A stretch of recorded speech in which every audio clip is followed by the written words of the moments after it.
Welcome to AP World History. We're going to turn our attention to Chapter 20, talking about the African slave trade.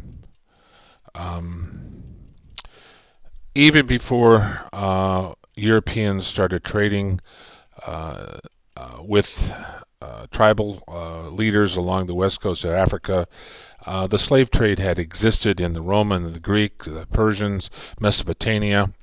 It had been a practice that was very lucrative, and people had been engaged in buying slaves.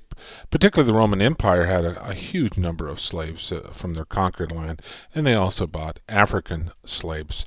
The Portuguese are going to lead the way in the 15th century, and they're going to do this trade along the west coast of Africa. Other countries, the Dutch, the British, the French, will join in to acquire slaves. Uh, One of the ways of disposing of slaves was after tribal warfare. You had enemies long standing, hundreds of years, fighting each other in central and west coast of Africa. What do you do with the captives after you've subdued your enemy? Well, one way was to ship them off to someplace else to weaken your enemies, and you could only absorb so many slaves into your own culture. They were still a potential threat. If they were shipped off to the Americas or shipped to the Middle East, no longer a threat to your particular country or your tribal area. The Arabs had been engaged in this long before the Portuguese arrive on the scene, hundreds of years. The reason that they were engaged in this business, it was very lucrative. You find that a number of women were taken to the Middle East to work as household servants and served as in the harems. Far more than men were sent to the Americas than women to do the hard work in the sugarcane fields and the tobacco and also cotton. These cash crops. In exchange for the slaves, these tribal chiefs would receive tools, guns, and rum, which they highly prized. Little regard was shown towards the slaves. For the most part, you were someone's enemy. What was it like to be a slave? Well, this is somewhat of a job description. It didn't matter whether you were male or female or how old you were. Typically, young children were taken to slavery. A lot of times they were allowed to grow a little older or adopted by the tribes because they could be assimilated into the tribe more quickly than adults. Typically, you were very poor and vulnerable. You were prisoners. You were captives of tribal warfare and also European slavers who raided up and down the coast. You had long days. You worked every day of the year. No holidays, no sick leave. Health and safety provisions, none. Pay, none. And the accommodations were very basic. In terms of what is a slave is someone who is forced to work through threat of violence. They are under a complete control of someone's owner. They are treated as property, much like cattle and sheep or any other draft animal. They could be bought or sold, and they had no rights. A brief history of slavery. We know that hunter and gathering societies did not have slaves simply because they couldn't afford to feed extra mouths that were not part of the group. They needed every person working to make the society work. Ancient civilizations, the Greeks, the Romans, the Persians, Mesopotamia, all had slaves, and this goes back 10,000 years. And they were bought and sold. Greeks had a number of slaves. A third of their society was slaves. Sometimes they were sold as gladiators to fight in the rings.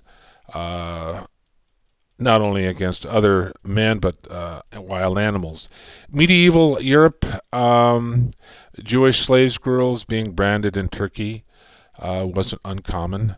You didn't find as many slaves in Western Europe as you will in the Middle East, Turkey, Northern Africa, um, and they would have been more involved in the slave trade.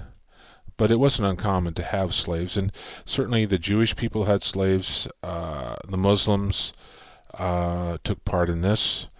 Christians, for the most part, would have had some slaves, but it wasn't as common. The Atlantic slave trade starts with the Portuguese, joined by the Spaniards, and then later the Dutch and other European nations. And they will bring those workers to the New World or take them back to Spain and Portugal.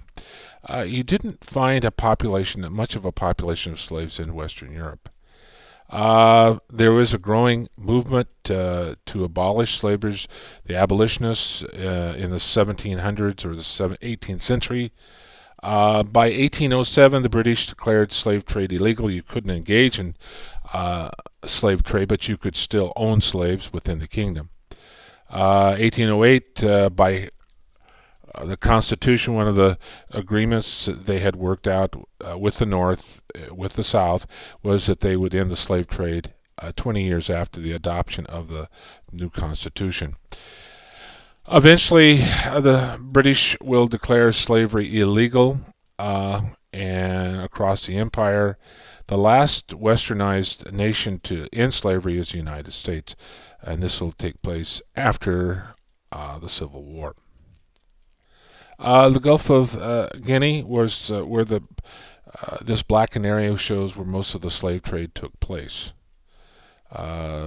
Before that, you had in the middle Africa caravans taking slaves back to the Middle East, and a number of women serving in harems and working in the courts. You can see here a picture in Yemen, which is in the Arabian Peninsula, showing pictures of slaves working in the household. The Portuguese are going to establish trading posts, fortified outposts where they trade with the African tribes for slaves. And slaves would be marched from the interior to the coast and then loaded onto ships. And you can see here, this is a kind of a enlarged area of where most of the slave trade took place. And there they'd be loaded onto ships and sent to other locations. Here shows the British involved in the slave trade. Who became slaves? Well, mostly it was captives from other tribes. King Tabusiu of what now is Benin traded a number of slaves, and a very lucrative business for him. It shows Tabusi trading with European slave traders. Sale of slaves by tribal wars was a good way to, which was primarily the most slaves were taken that way. Kidnappings, criminals were often loaded up and sold by the African tribes. Royal wives, if you had an excess. Also, potential plotters against a tribal chief would sometimes be sold into slavery. Get rid of your opposition. The trek to the coast was often grueling and difficult, and many died along the way. The coffles were the braces that they put around the necks to control the slaves so that they wouldn't run away. And so they would march across, and women and children and men, until they got to the coast, and then they would be held there and later sold. Those who couldn't make it across were left to the jackals and the lions and the cheetahs and different wild animals to be killed and eaten. So the weak were abandoned and brought about their death. The arrival to the coast, they would examine the slaves and determine their price. A young, strong male would bring the highest price. They would check your teeth and also the gray hairs on your head. And of course, the younger and more vigorous and virile you were, the better the price. There, they would be branded with a silver brand, which would heal a little faster. And then that would be a way of identifying who owned you and then be part of your documentation. Here was a typical brand. Waiting for the slave ships. They were held in what they call macaroons, and there they would be kept kept alive until they could be sold. Not a very pleasant existence.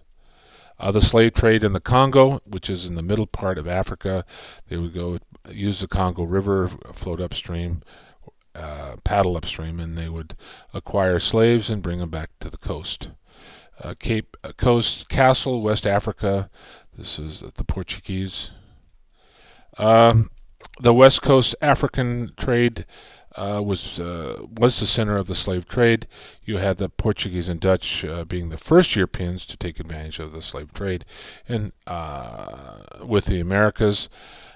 Sugar cane became very profitable in the Caribbean and Brazil, and the Portuguese are going to buy huge numbers of slaves and transport them to the New World to work in the sugar cane.